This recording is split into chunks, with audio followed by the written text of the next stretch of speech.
বারুইপুরের নৃশংস হত্যাকাণ্ড এবং ধর্ষণের ঘটনার প্রতিবাদে মমতা বন্দ্যোপাধ্যায় তিনি অবশেষে পথে নামলেন এবং এই মুহূর্তে তিনি মিছিল শুরু করেছেন তার বাড়ি থেকে। তার হাতে একটি বড় মোমবাতি রয়েছে এবং সেই সঙ্গে যারা তৃণমূলের কর্মী সমর্থকরা রয়েছেন তারা কিন্তু জাস্টিস ফর বারুইপুর এই স্লোগানে তারা এই মুহূর্তে তারা মিছিল করছেন। এবং মমতা বন্দ্যোপাধ্যায় তিনি এই বারুইপুরের ঘটনার প্রতিবাদে তিনি অবশেষে রাজপথে নামলেন। তিনি গতকাল থেকে যাওয়ার চেষ্টা করেছেন বারুইপুরে, কিন্তু তাকে কার্যত বন্দি করে রাখা হয়েছে বলে অভিযোগ করা হয়েছে, গৃহবন্দী করে রাখা হয়েছে বলে অভিযোগ করা হয়েছে। এবং সেই সঙ্গে আজকে মমতা বন্দ্যোপাধ্যায় তিনি নির্যাতিতার পরিবারের সঙ্গে পরিবারের সঙ্গে ফোনে কথা বলেন। গতকালও তিনি ফোনে কথা বলেছিলেন এবং এই মুহূর্তে তিনি রাস্তায় নেমেছেন, প্রতিবাদে রাস্তায় নেমেছেন এবং বিচার চাই, দেশবাসী বিচার চাই, জাস্টিস ফর বারুইপুর এই স্লোগান তুলে তৃণমূল কর্মী সমর্থকরা তারা রাস্তায় নেমেছেন, যার নেতৃত্ব দিচ্ছেন খোদ তৃণমূল নেত্রী এবং রাজ্যের প্রাক্তন মুখ্যমন্ত্রী মমতা বন্দ্যোপাধ্যায়। এর আগে আমরা দেখেছি যে হকার উচ্ছেদের প্রতিবাদে তিনি রাস্তায় নেমেছিলেন এর দুবার এবং অবশেষে বারুইপুর নিয়ে তিনি রাস্তায় নামলেন। এই মুহূর্তে তার বাড়ির সামনের যে রাস্তা, সেই রাস্তায় মিছিল চলছে এবং মিছিলে নেতৃত্ব দিচ্ছেন মমতা বন্দ্যোপাধ্যায়।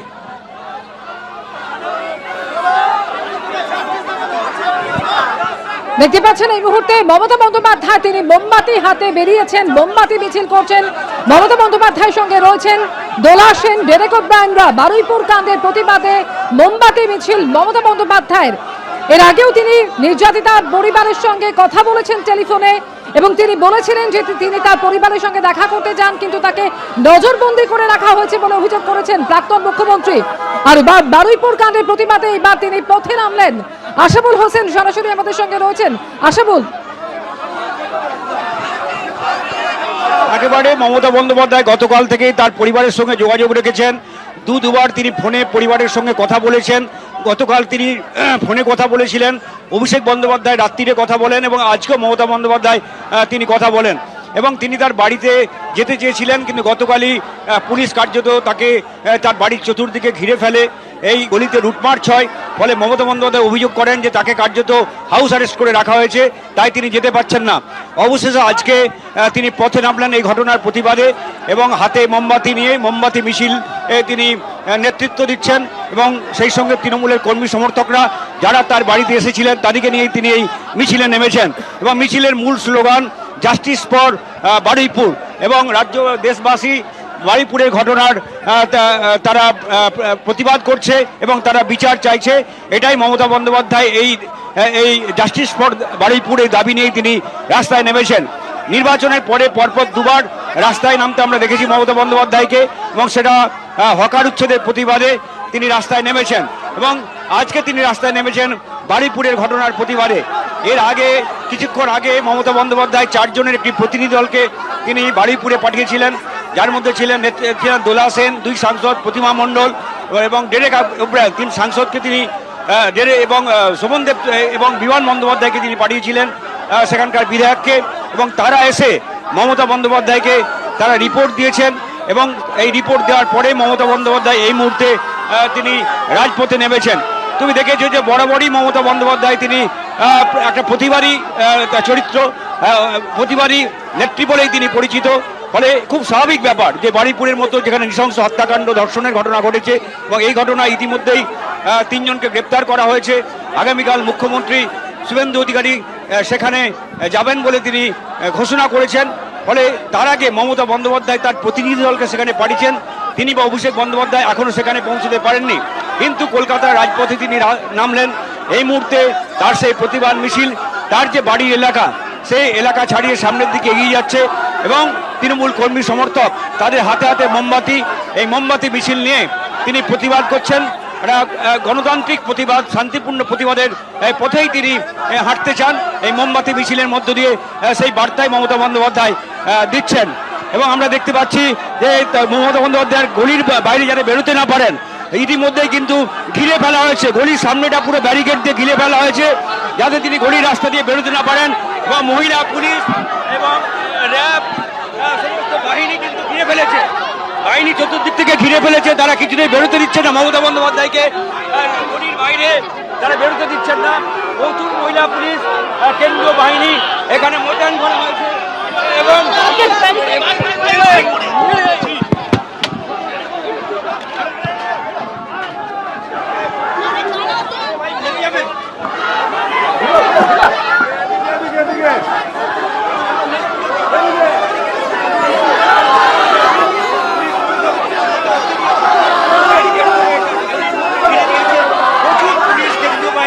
এবং রীতিমতো হুলস্থুল একটি কাণ্ড চলছে, একটা বিশৃঙ্খল পরিস্থিতি তৈরি হয়েছে। মমতা বন্দ্যোপাধ্যায়কে তারা তার গলির বাইরে বের হতে দেবেন না। গতকালও তারা পুলিশ কিন্তু যাতে মমতা বন্দ্যোপাধ্যায় বারুইপুরে যেতে না পারেন সেই কারণে কার্যত তাকে গৃহবন্দী করে রেখেছিলেন, কেন্দ্রীয় বাহিনী দিয়ে লুটপাট করা হয়েছিল। আজকে আমরা ভাবছিলাম রাজপথে তাকে বেরোতে দেবেন, কিন্তু গলির মুখে যেখানে তিনি আর না বেরোতে পারেন সেখানে মমতা বন্দ্যোপাধ্যায়কে বিশাল পুলিশ বাহিনী, র্যাব, কলকাতা পুলিশ তারা আটক করেছে, আটকে দিয়েছে। তারা তাকে এখান থেকে বেরোতে দেবেন না। অর্থাৎ স্পষ্টভাবে বোঝা যাচ্ছে মমতা বন্দ্যোপাধ্যায়ের এই প্রতিবাদ আন্দোলন যাতে রাস্তায় ছড়িয়ে না পড়ে, জনমানুষে যাতে ছড়িয়ে না পড়ে তার চেষ্টা করে যাচ্ছে এই বর্তমান সরকারের পুলিশ। এবং এই মুহূর্তে পুলিশ আটকে রেখেছে এবং পরিস্থিতি খুবই উত্তেজনাপূর্ণ। মমতা বন্দ্যোপাধ্যায় চেষ্টা করছেন, বোঝাবার চেষ্টা করছেন তাদের নেতারা যে তাকে রাজপথে বেরোতে দেওয়া হোক, কিন্তু পুলিশ কিছুতেই কার্যত তাকে একেবারে তাকে ঘিরে ফেলে রাখা আছে। আরও বাহিনী আনা হচ্ছে এবং গোটা এলাকাটা কার্যত ঘিরে ফেলা হচ্ছে যাতে মমতা বন্দ্যোপাধ্যায় তিনি রাজপথে না, তার গলির বাইরে, তার বাড়ির সামনের যে গলি রাস্তা সেই রাস্তার বাইরে তিনি রাজপথে না আসতে পারেন। সেই কারণে সমস্ত বিশাল পুলিশ বাহিনী এই মুহূর্তে মোতায়েন করা হয়েছে এবং ঘিরে ফেলা হয়েছে। পুরো গার্ড ওয়াল দিয়ে পুরো এলাকাটা ঘিরে ফেলা হয়েছে যাতে কোনো অবস্থাতেই তিনি বেরোতে না পারেন। আমরা শুধু বলেছি নেত্রী আমাদের পাঠিয়েছে, আমরা সেই পরিবারের সাথে আছি, সেই পরিবারের পাশে আছি। আগামী দিনে সেই পরিবার যেভাবে আমাদের কাছে সাহায্য চাইবে সেই সাহায্যটুকুর হাত আমরা বাড়িয়ে দেব। আমরা কোনো রং নিয়ে, রাজনীতি নিয়ে কথা বলিনি, কারণ সেই পরিবার যে তার সন্তানকে হারিয়েছে, এখানে রাজনীতি নয়। শুধু আমরা চাই যে দোষী ব্যক্তি তার চরম শাস্তি দিক এবং আমরা সেই দল তৃণমূল কংগ্রেস নেত্রী বলেছেন আইনানুগ সকল সহযোগিতা আমরা করব, আমরা পরিবারের পাশে আছি। আমরা দেখা করেছি, এখানে ঠাকুরদাদাও ছিলেন, ছোট ভাইও ছিল, আমরা দেখা করেছি। মমতা ব্যানার্জির পক্ষ থেকে আমরা এসেছি। মমতা ব্যানার্জি এই ভিকটিম পরিবারের, এই আক্রান্ত পরিবারের পাশে আছেন, এইটুকুই আমরা বলেছি। দেখুন, আইনি পথেই তো চলতে হবে, একটা ঘটনা ঘটলে তো আইনি পথেই চলতে হবে। তো মমতা ব্যানার্জি থাকতে সমস্ত সাহায্য নিশ্চয়ই এই পরিবার পাবে। আমরা মমতা বন্দ্যোপাধ্যায়ের পক্ষে 2জন এমপি 2জন এমএলএ এসেছিলাম, এই বার্তাই দিয়েছি। যারা রয়েছে এফআইআর নেমড অ্যাকিউজ বা যারা সন্দেহজনক ব্যক্তি রয়েছে সবাইকে গ্রেপ্তার করা উচিত। এই ব্যাপারে আমরা পুলিশের সঙ্গে কথা বলবো যেন তদন্তে কোনো ত্রুটি না থাকে এবং যত রকম কঠোর সাজা দেওয়া যায় সেই সাজার জন্য ওদের ইনভেস্টিগেশনটা সেইভাবে। পুলিশের ভূমিকা কি দেখলেন?